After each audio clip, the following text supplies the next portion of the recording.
Selanjutnya yaitu perkenalkan, nama saya Nadifa Zara Khairushifa dengan NIM 2108106035 dari kelas Biologi A semester 4 jurusan Tadris Biologi YIN Syekh Nurjati Cirebon tahun 2023.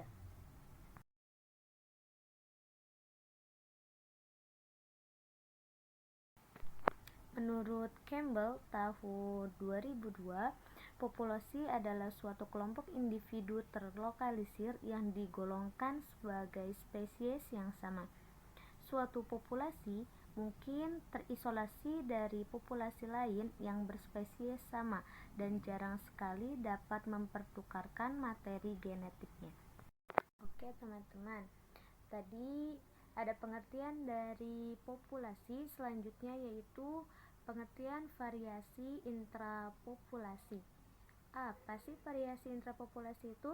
Menurut Mayer, tahun 1982, beliau menyatakan bahwa variasi intrapopulasi merupakan keanekaragaman yang dimiliki oleh suatu spesies yang terdapat dalam suatu populasi.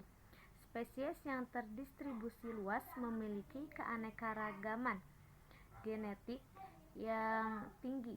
Perbedaan populasi tersebut dihasilkan dari proses-proses seleksi, genetic drift, mutasi, dan migrasi yang dapat menyebabkan adanya variasi genotip maupun fenotip yang diperlihatkan oleh individu dalam populasi maupun antar populasi.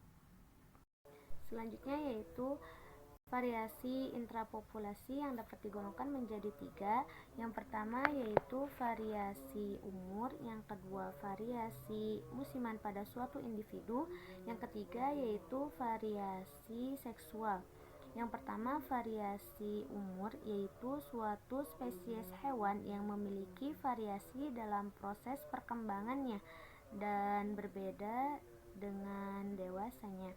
Hewan yang memiliki fase tersebut akan melewati fase juvenil atau larva yang sangat berbeda dengan fase dewasanya. Contohnya yaitu pada spesies katak yang mengalami perubahan morfologi dan fisiologi selama metamorfosis. Yang kedua yaitu ada variasi musiman pada suatu individu.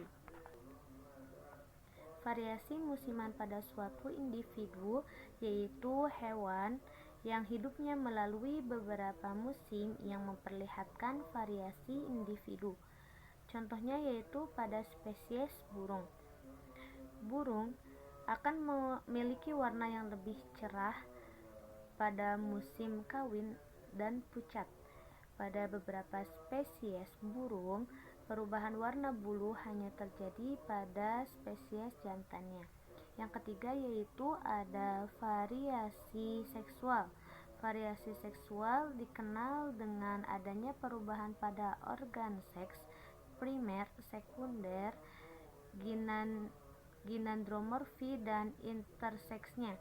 Contohnya yaitu pada spesies kadal yang mempunyai perbedaan morfologi pada organ seksualnya antara jantan dan betina. Oke teman-teman, variasi intrapopulasi ini dapat dipengaruhi oleh dua faktor. Faktor yang pertama yaitu faktor genetik, faktor yang kedua yaitu faktor non-genetik. Variasi intrapopulasi non-genetik adalah variasi yang muncul pada suatu populasi organisme yang tidak terkait dengan genotip. Sedangkan variasi intrapopulasi genetik adalah variasi yang muncul dalam suatu populasi yang dipengaruhi oleh genotip.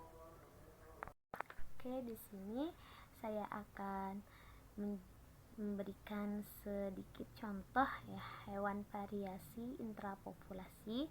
Yang pertama yaitu terdapat contoh dari spesies katak atau Rana sp. Spesies katak ini mampu mengalami perubahan morfologi dan fisiologi selama metamorfosisnya, karena hewan ini dapat melewati fase juvenil atau fase larva yang sangat berbeda dengan fase dewasanya. Contoh yang kedua yaitu contoh dari spesies kadal. Contoh spesies kadal ini termasuk pada variasi intrapopulasi golongan ketiga, yaitu variasi seksual, karena kadal ini mempunyai organ seksual yang berbeda antara jantan dan betinanya. Yang ketiga yaitu ada spesies dari kakatua. Nah, spesies dari kakatua ini yaitu yang saya ambil contoh spesies kakatua raja atau dikenal dengan nama ilmiah Eclectus rotutes. Ya. Pada variasi intrapopulasi kakatua raja ini termasuk ke dalam variasi intrapopulasi genetik, karena variasi kakatua raja ini muncul dalam suatu populasi yang dipengaruhi oleh genotipnya. Perbedaannya yaitu antara jantan dan betinanya yaitu kadang sangat terbatas. Perbedaannya itu dapat dideskripsikan oleh burung kakatua raja ini. Pada burung kakatua raja, jantannya yaitu berwarna hijau dengan lambung orange, sedangkan betinanya berwarna merah dan biru dengan lambung hitam.